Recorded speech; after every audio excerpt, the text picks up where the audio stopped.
The old bridge, eh?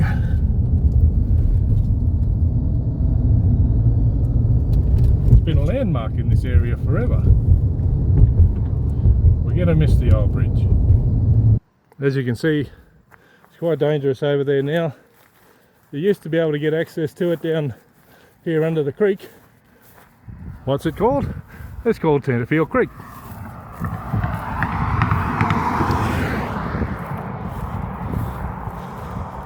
But they've closed that off and they put some cameras up down there now. I assume that's to ward people off from being able to duck under there. Used to be able to duck straight under the bridge and over there to the railway bridge. But it is sad to see the poor old girl. She's broken down. You can see down here in this creek the foundations of the original road down there, and that was the original bridge. Now there hasn't been a lot of rain, but there has been a bit of rain recently, and you can see how high the water is now. You can imagine how that road has been cut off so easily in the past. But there's your last look at this old bridge. I assume they're going to tear it down at some point. Look at the old beautiful brick pillars. How much work and craftsmanship and effort has gone into building that. She's a cracker. But it's the end of that era. This is the town of Tenterfield.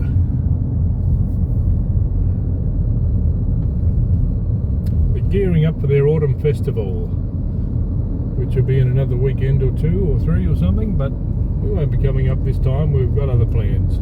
It's Easter weekend, isn't it? I think so. However, Tenterfield is a very nice little town. It's full of history. Lots of historical buildings. A lot of museums in town. There's an excellent railway museum, which we'll do a video of one day, and a few other really good museums in town. This was billed as the birthplace of Federation, and in one of the museums you can actually learn quite a lot about it. But it's also just a nice little town, even if you're not interested in history, just to stop in, have a cup of coffee. There's often lots of little shops open and other similar things, so quite a nice place. What are your thoughts, Jane? Oh, well, I was just pointing up at the sky. Yeah, no, it is a really good town. We've often stopped here. Another day I'll show you Tenterfield a little bit more fully, but today we're just going to keep cruising on, going down the New England Highway, heading south towards Deepwater. Deepwater. That's right. Coming up here on your right hand side is Stanham House. Now this was a restaurant previously. I don't think it is anymore, a restaurant and accommodation. This was the house of a mining magnate from the local area, and they built this beautiful big mansion style house. If I remember the history correctly, they were actually hoping that this area would become much bigger and more important than it was.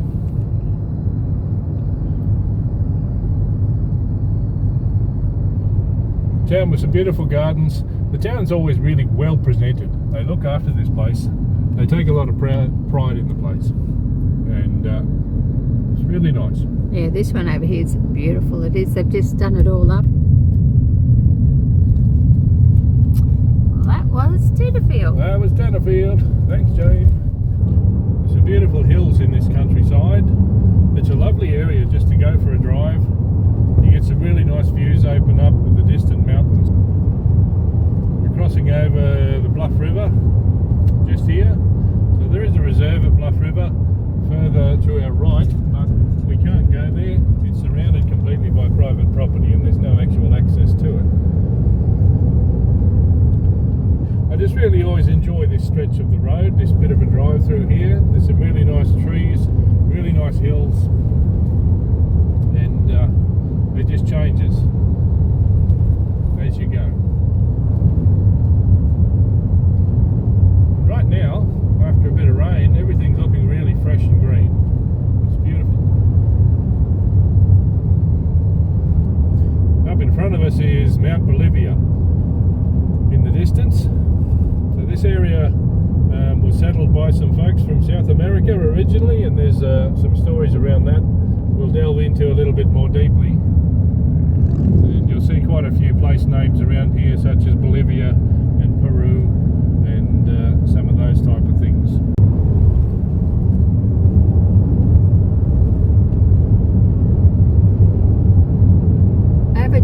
right, on this property, they've been using all the large rocks, I don't know if you can see, to do walls all around the paddocks. It looks so cool.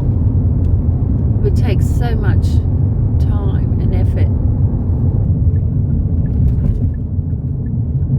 It's an old-fashioned rail bridge. So we're probably halfway between Tenterfield and Deepwater on the New England Highway, and by and large the creek follows the railway line. It was originally the Great Northern Line, Just about there. and it was also the Great Northern Road. You can see the poplars are changing their colour. There's plenty of leaves on the ground. These will all drop their leaves pretty soon. Those ones over there have got a bit more colour in them. Have a look at this bridge. It's a spectacular structure.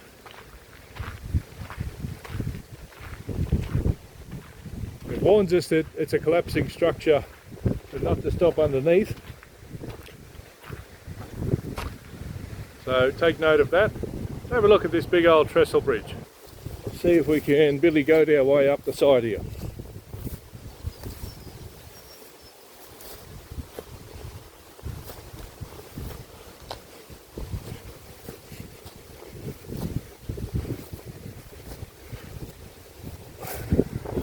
Get a bit of a look. Have a look at the size of some of these timbers. Now there's my hand for comparison. It's been there a long time. The big old bolts, you can see from how loose that was, how much timber has actually gone and rotted away from these things. That's massive big hardware. Have a look along there. This thing is an awesome structure.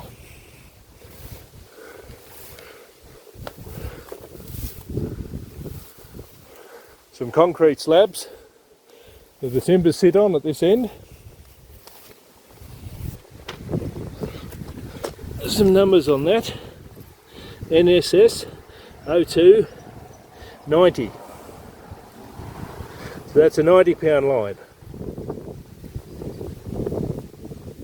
Can't quite read the rest.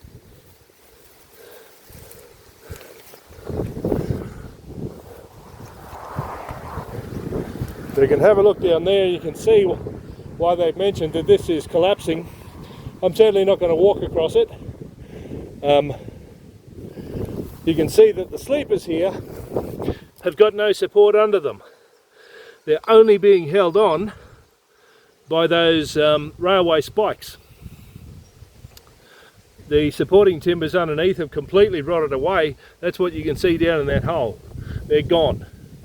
And so everything that really held this together is gone. There's no way in hell I would walk across that. We've got maybe 7 metres down to the ground at the lowest point. I'm not willing to fall down there. So this was part of the Great Northern Line. This was the first railway line constructed between Sydney and Queensland.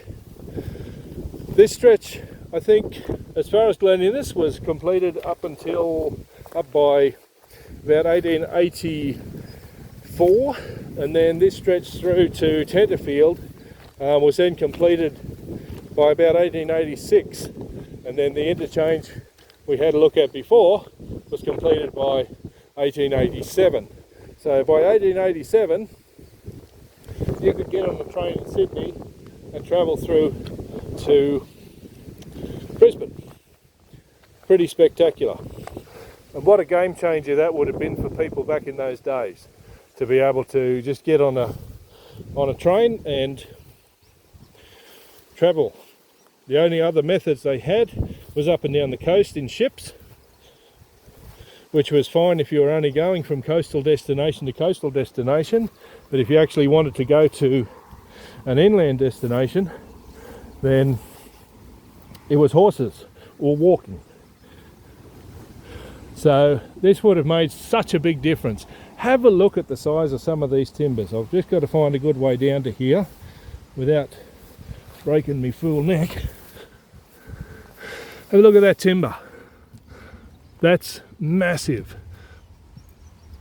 That's a good 10 inches by 10 inches, and there's 2 of them back to back. Now I don't know what the weight limit would have been, what it would have been able to support, but that's an incredible piece of infrastructure. And it would have been a remarkable bit of engineering in its day. So there you go. There's a bit of history. It's still standing. How much longer for, we don't know. If you have a look up in here, you can see these open stretches up in here. You can see the bolts are dangling a bit. Things are collapsing, things are getting weak. And so those are areas where it will collapse in future.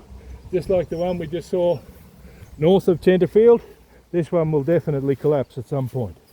Have a look at this paddock over here.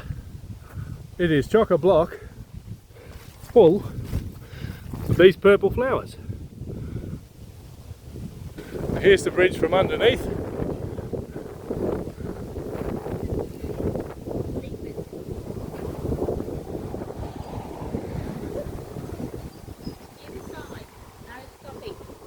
Yep, I saw the sign. We won't stop. You can see how that's all collapsing. There's so much daylight through there. There should be none. And we saw that from up the top. So you can see there's a fair bit of water in this creek at the moment. And there's the bridge. Got a beautiful willow tree just here, more blackberries over there, and then the poplars over here changing colour. Looks really nice. Now there's these bushes here that have this red berry. I don't know the name of this bush, but isn't that beautiful? And some beautiful big old gum trees just here too. What a nice little spot. There's a bit of history, there's a bit of nature, and there's a beautiful little bit of a shot of the creek running. Anyway, we're going to motor on. We're going to deep water for lunch. I'm getting hungry. Nothing unusual about that.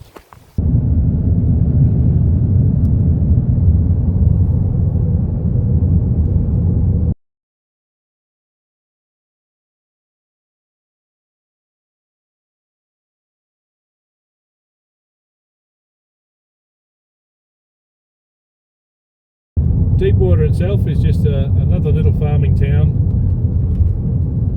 Again, it was a big part of the early expansion through this district, a big sheep grazing area.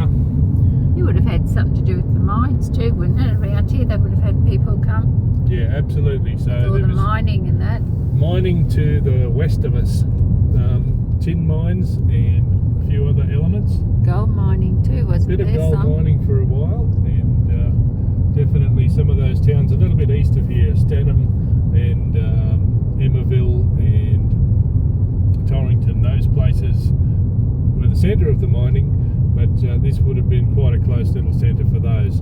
One of the benefits of this town is that it's on the main rail line, it's on the Great Northern line, and it's also, this originally was the main road north before the rail was even built. And Jayne's getting a delicious steak sandwich and a coffee. I'm up there for a works burger. Have a look at that.